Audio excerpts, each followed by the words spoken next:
jsem Michael a děkuji, že se díváte na moje video. Dnes budeme dělat absolutně úžasný recept a je to smažený kuřecí kousky jako od KFC. Já už jsem vám udělal jeden recept, jak se dělají ty kuřecí stripy a vy jste to úplně strašně měli rádi a hodně mi to chválili. A dneska budeme dělat ty kuřecí kousky. Co je na tom super?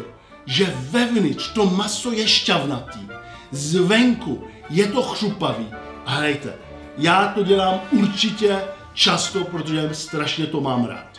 Na konec tohohle videa taky uvidíte část video, co jsem já udělal ohledně zakladatel KFC. Zakladatel KFC měl velice zajímavý život a hodně takovej motivací, jo? A proto já si myslím, že by bylo dobrý, tak jestli budete mít čas se podívat na konec toho videa na ten motivační příběh. Poté jdete rychle připravit ten recept. Co je velice zajímavý a důležitý na ten recept, je, aby jsme dali dohromady ty kořeny, co dělají ty smažený kuřecí kousky tak dobrý. A ty kořeny, jich je 11 a je to takovej secret, co KFC samozřejmě je má někde zamčený v nějakým trezoru, ale já jsem přišel na ty 11 ingredience a já vám tady je prozradím. A ty 11 bylinky jsou, první je sůl, pak je oregano, paprika, sladká paprika, tymián, tohle je cerel, bílá pepř, zázvor, sušený česnek, bazalka, hořčice a černý pepř. A samozřejmě, co budeme potřebovat, jsou to kuřecí kousky a já co mám rád používat. Tady mám kuřecí stehna, horní kuřecí stehna, tady mám spodní kuřecí stehna, včetně ty kosti. Tady mám křídla, ale já mám radši křídla je vždycky rozpůlit v půli, protože je to potom víc elegantní a hezčí k jídlu. To znamená, tam, kde je kloub, já to vždycky rozříznu nožem. A poslední věc, tady mám kuřecí prsa, který jsem udělal na čtvrtky, to znamená, když máte půl prsa, v půli cak. Co je taky důležitý, je samozřejmě, aby ty kuřata jsme marinovali. To je velice důležitý krok a na to potřebujeme podmáslí, ale ideálně, jestli tam není ten tuk, jo? Bez tuku. Jestli náhodou nemáte podmáslí, co já vždycky taky dělám, nebo hodně často, že já vezmu bílej jogurt, řecký jogurt a půl na půl se studenou vodu to rozmíchám. A máme stejný cíl. Teď proč tohle používáme, je protože když ty kuřecí kousky dáme do téhle marinace, tak ono je to trochu kyselý a ta kyselost zjemní to maso. To znamená, já typicky tohle marinuju přes noc. Teď vy nemusíte, jestli to nestihnete, ale aspoň ty 4 hodiny musíte nechat marinovat, aby opravdu to maso trochu změklo. A potom, když budeme smažit, tak budeme to obalovat v hladký mouce. A poslední věc, co potřebujeme samozřejmě, je, budeme to smažit. A to smažený budeme potřebovat na to hrnec, relativně vysoký, jestli můžete mít vysoký hrnec, a dát do toho dost olej, já používám slunečnicový olej, a já dávám dost olej, aby, když potom dáváme ty kuřecí kousky, aby byly opravdu plavali v tím, jo? Protože oni potom, až budou udělaný, tak začnou nahoře na ta hladina plavat. Všechny tyhle kořeny samozřejmě dají se sehnat v supermarketech, na tom není nic těžkého. Jediná věc, co já jsem nemohl najít, je sušený cerel.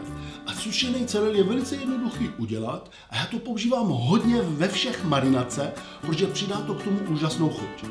A jak to dělám? Já vezmu ten cerel, ten kořen, vezmu potom takhle, udělám z toho takový tenký plátky a pak to dám na takovou mřížku a buď, jestli je ten den zrovna horko, tak já to dám venku, ne na slunce, ale ve stínu a ono to vyschne, anebo můžete to dát do trouby na 80 stupňů cca, vezme to 1,5 hodiny a máte to krásně sušené.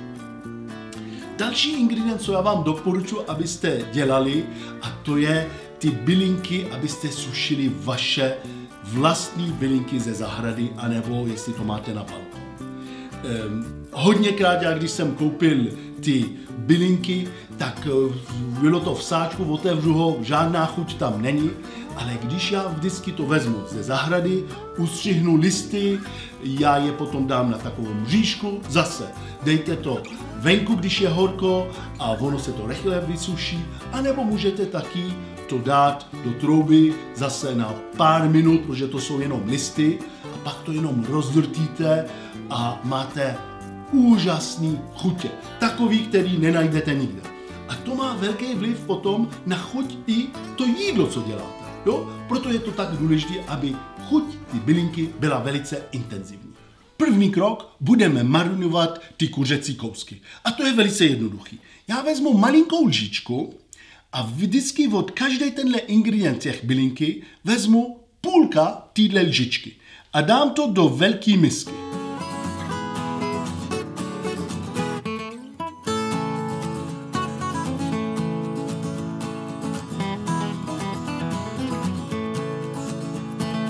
A tady, jak to mám, tak to trochu zamíchám a teď přidám na to podmáslí.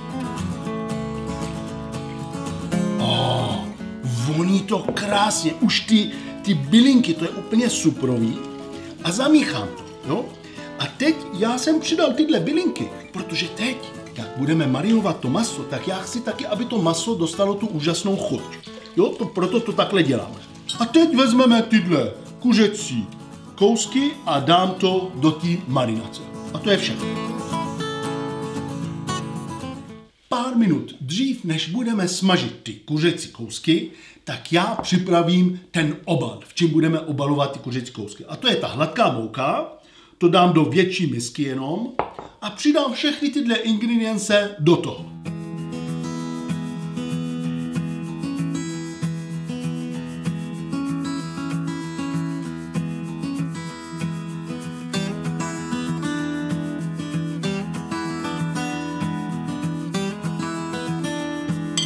Tam ta pepř opravdu je silná.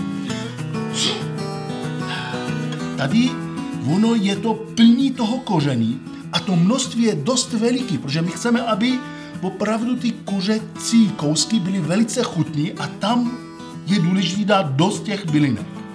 To znamená, dívejte se, jak to vypadá, je to samý černý puntíky, tam je ta černá pepř, ta paprika, je to do červená, jo? To znamená, vůbec se toho nebojte, je to takhle intenzivní. Tady já jsem marinoval ty kuřata, já jsem je dneska marinoval pro ten video 4 hodiny a jsem je nechal venku, jo? Ne do lednice, protože já chci, aby i to kuřata měly teplota pokoje. A teď já jenom to přesedím, protože já chci ty kuřata bez té marinády. 25 minut dřív, než budu smažit, tak já vždycky vezmu ten hrnec, dám do toho ten slunečnicový olej a zapnu to na střed.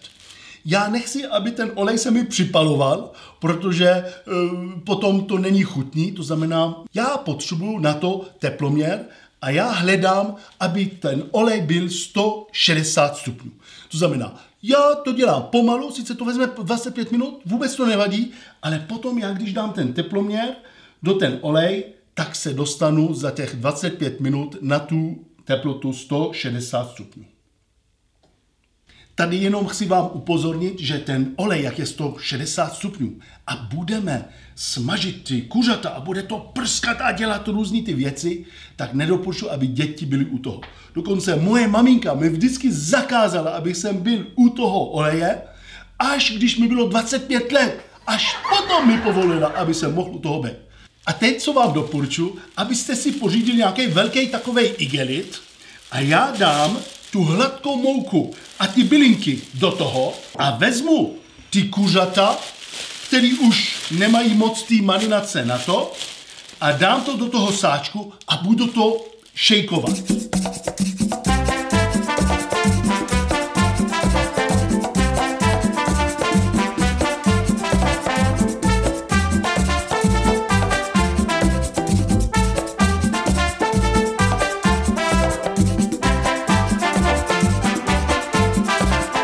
Teď jsme připraveni už, aby jsme smažili, to znamená, olej má správnou teplotu a teď já vezmu ty kuřecí kousky a budu je smažit. A vždycky smažím jeden druh stejný dohromady. Znamená, já začnu například tady teď s těma stehnama a já to vezmu takhle, opatrně to dám do ten olej, pomalu takhle a pak to položím.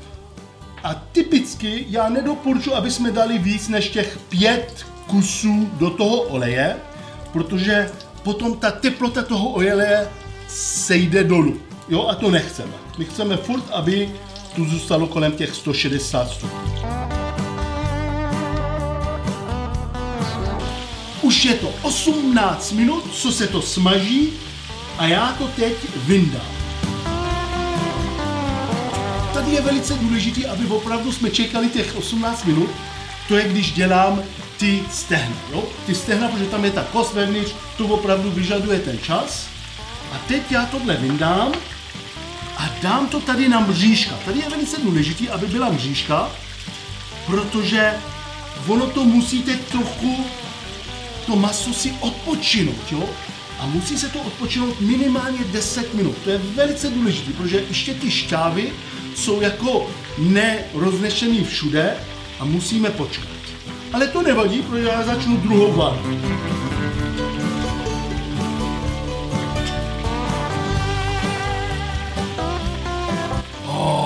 Voní to tak dobře, úplně mám úžasnou chuť.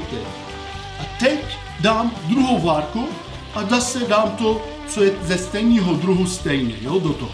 Znamená, tady mám například ty stehna, ty spodní stehna, tak já to dám do toho. Zase pomalu, jo, aby to neprskalo.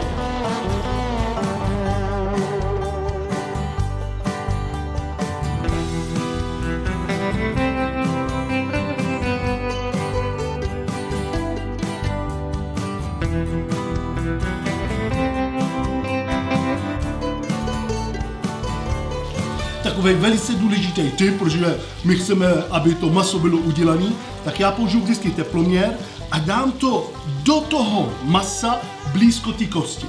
A teplota, hned co to vytáhneme ze smažení, má být minimálně 75 stupňů.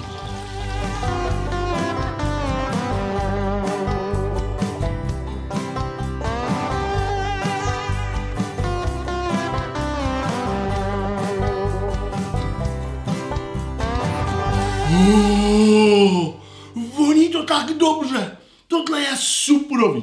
Helejte, tohle je tak jednoduchý recept. Viděli jste, že na tom není nic těžkého, ale hlavně lidi tohle milujou. Máte pozvaní lidi, udělejte jim tohle, protože opravdu tohle mají rádi. Jestli máte cestu do KFC, samozřejmě jděte tam taky jsou velice dobrý, ale v případě, že nemáte cestu, nebo chcete pozvat lidi domů na americký smažený kuřata, tak tohle je ten recept, který byste měli zkusit. Já vám moc krát děkuju, že jste se dívali na moje video a teď musíme udělat ta naše tradice a já musím to ochutnat, aby vy jste viděli vůbec, jak to vůbec chutná. Vezmu nejdřív stehno. Zvenku. Krásně chřupavý. Jo? To je úplně, šaháte na to, super chřupavý. A teď musím do toho kousnout.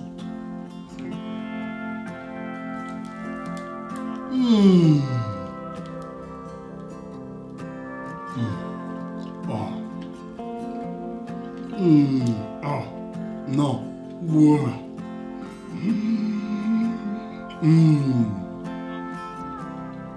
No. První věc. Maso. Šťavnatý. Opravdu. Podívejte se. Tohle je úplně jako kdyby šťavnatý. Super. Perfekt. Voní to. A teď co tam je cítit? Jsou to ty bylinky, co jsme obalili s tím a taky ty bylinky, co je už v tím mase, jo? To je úplně super. Samozřejmě to perfektně udělaný, jo? To je taky důležité. Já musím ještě jednou si kousnout.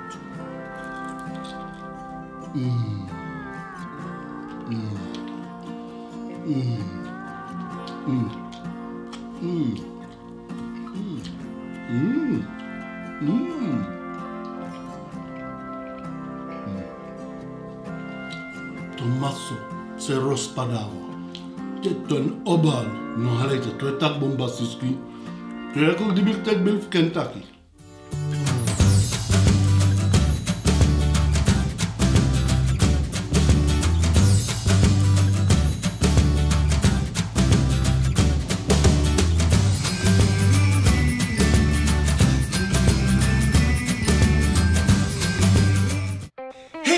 Hej, dobrý den, já jsem Michael a děkuji, že se díváte na moje video. Před 2 rokama já jsem vám udělal video recept, jak se dělají KFC kuřecí stripy. Já miluju KFC kuřecí stripy a když jsem vám udělal ten video, tak jsem měl z toho radost, protože opravdu ta chuť je úplně úžasná.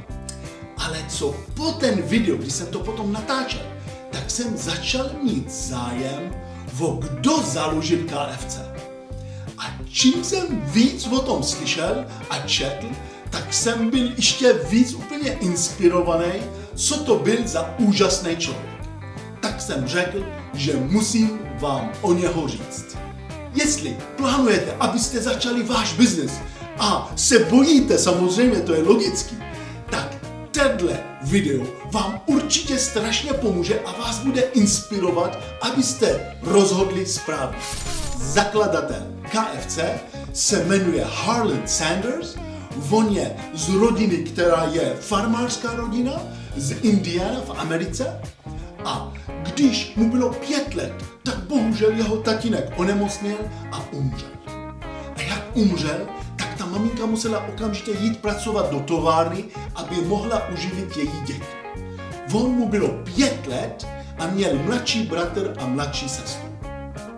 A on jako nejstarší, tak začal se starat o tu rodinu a jedna z věcí, co musel udělat samozřejmě, je připravovat jídlo a vařit pro jeho maminku a sourozence. A to se stal takový jeho koníček. On to strašně měl rád a když potom za 2 roky udělal jeho první chleba, on ho upekl, byl tak na to hrdý, že utíkal 5 kilometrů až do továrny, kde jeho maminka pracovala, aby se pochlubil, jaký chleba on upekl. Ale pomalu se přibližovala první světová válka a ta ekonomická krize měla její dosah a on musel opustit školu a jít pracovat. A on různě střídal práce tak, aby furt mohl uživit jeho rodinu. Když mu bylo 40 let, tak měl možnost, aby provozňoval benzínovou pumpu, která byla umístěna na velice strategické místo, to byla taková křižovatka, kde byl hlavní tah mezi Kentucky a Florida. A v té benzínové pumpě tam byl takovej roh, kde on potom dal stůl a 4 židle a protože on miloval vaření, tak on začal i vařit pro ty zákazníky a jim servírovat různý jídla. Ale on taky observoval, co oni mají rádi a v té době každý byl zamilovaný do hamburgery, každý dělal různý typy hamburgery, ale on trochu měl jinou myšlenku, on řekl, já budu dělat smažený kuřata a to je proto, že když byl už mladší, tak všechny jeho příbuzní mu chválili, jak dělal dobrý smažený kuřata. A teď on pomalu rozvíjel tu benzínovou pumpu, až nakonec z toho udělal restaurace a motel. A bylo to opravdu dobrý biznis pro něho, protože to místo bylo perfekt. Lidi z Kentucky, když šli do Floridy, tak vždycky se tam zastavili se najíst a on vždycky měl takovou filozofii, že musí jim servírovat, a on to říká, takový to nejčestnější jídlo, co může být, aby ty samý zákazníky, až se budou vracet z Floridy zpátky do Kentucky, aby zase se u něho zastavili.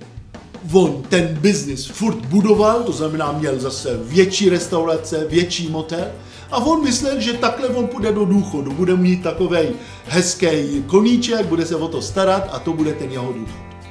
Ale ono to takhle nedopadlo, protože když mu bylo 65 let, tak stát rozhodl postavit dálnici nedaleko od jeho křižovatka. Ale tím pádem teoreticky on mu rozdrtil ten jeho biznis. Že všechny už potom jezdili na ta dálnice a už nikdo málem se u něho nezastavil. Tak si představte, v 65 let on byl zase zpátky na nulu. On co prodal to, musel to prodat, zaplatit daně a mu nezbyly málem žádný peníze. Ale protože ten život ho naučil, že nikdy se nesmí nikdo vzdát, musíme furt bojovat, tak on v 65 řekl tak jo, tak co já umím? A on řekl, já úplně miluju, a to je moje koníček, vařit. To je, co já mám rád. Tak začal přemýšlet, co může udělat a pak mu napadlo, že co kdyby on vzal ten recept, jak on smažil vždycky ty kuřata a začal tohle franchízovat. Tak to byl takový dobrý nápad a Akorát to nebylo lehký, protože on musel si sednout do auta a teď jezdit a přesvědčovat nějaký ty restaurace, že by mu platili za to, že používají ten jeho recept nějaký malinký peníze. A kdysi to bylo jako 5 centů, to bylo jako nic, jo. A to nebylo lehký a on furt jezdil, až našel někde v Utah, což je hodně daleko od Kentucky, restaurace, která byla ochotná, aby tohle zkusila. To znamená, když mu bylo 66 let, tak on začal ten biznis těch franšízy a basically do pár let on postavil firmu a bylo 600 filiálek těch KFC. To znamená, bylo to velký úspěch, ale protože on už mi bylo nějakých těch 73 let, tak on řekl, že já už bych teď zastavil trochu a on to prodal za $2 miliony pro nějaký investory. Ale první věc, co udělal, z těch $2 miliony, hned vzal $50,000 a dal to pro charitě. Protože on řekl, Pán Bůh byl na mě tak hodnej a já musím taky udělat moje část, abych zase pomáhal ostatním lidem. A to bylo super, protože tohle ho motivovalo potom, protože on řekl, já už to nepotřebuju. A co udělal taky, on jak založil KFC v Americe, on taky to založil v Kanadě. A v Kanadě on udělal to, že to celou tu filiálku, ten KFC, dal pro charitu. A díky tomu přes 1000 žáků mohli studovat vysokou školu jenom díky ty peníze, co on dal té charitě. Ale jedna z věcí, co on řekl, a mě to moc fascinovalo, on řekl, ono vůbec nemá význam být nejbohatší člověk ve hřbitově, protože já bez tak tam nemůžu už dělat ten biznis. Tak aspoň, když budu trochu rozdávat část toho moje bohatství, tak budu dělat radost pro tisíce rodin. Ale to jeho dobré srdce už bylo vidět, když on byl ještě mladý a měl tu benzínovou pumpu. Tak tam, vždycky, když k němu přišla nějaká charita anebo nějaký farář, tak vždycky u něho se najedli zdarma, že on vždycky řekl, tyhle lidi obětují jejich život pro dobro a aby pomohli jiným lidem. A úplně ten minimum, co já můžu udělat, abych jim dal aspoň to jedno jídlo zadarmo. A když prodal ten jeho biznis, on nešel do důchodu. Naopak, on furt zůstal připojený na ten KFC a budoval tu image a tu jeho ikonku, protože on byl takovej hezoun, měl tady kníry bílý a vypadal velice takovej KFC. Jo, každý fotka nebo restaurace KFC měla jeho fotku, to znamená, bylo to ta ikonka a on jezdil na ty restaurace a dělal tu image a to dělal, až mu bylo 90 let, dokonce i se dožil do 90 let. To znamená, až do posledního dne jeho života pracoval. 3 věci jsem se naučil z jeho životní příběh. První je se nikdy nevzdát. On když ještě byl mladší, tak měl taky biznis, trajekty, protože tam byl řeka a on provozoval trajekty přes tu řeku. No a za nějaký rok nebo 2 přišel stát a tam postavil most, tak on musel jít krachnout.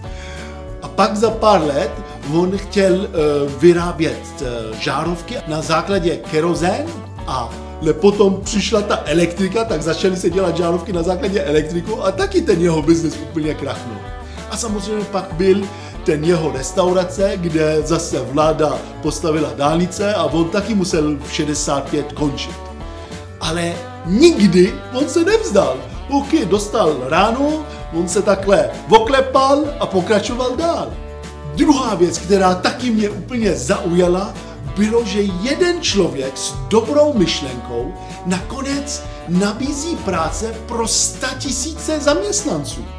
Jeho myšlenka se jenom vyvíjela a dneska KFC má přes 20 000 filiálek ve 125 států a 100 000 zaměstnanců žije jenom z téhle myšlenky a z tohohle dobrýho člověka, který to založil. A třetí bod, který mě zaujal, bylo to jeho dobrý srdce a jak pomáhal lidem už když byl mladý. Když byl mladý, tak on dával pro chudí lidi nebo pro faráři, charitě jídlo zdarma a potom, když jeho možnosti už byly větší, tak on dával peníze ve větší. dokonce dával možnosti pro tisíce studentů, aby mohli jít do vysoké školy. Doufám, že ten jeho životní příběh vás inspiroval, jako mě inspiroval, a já vás zase uvidím příště s novým videem.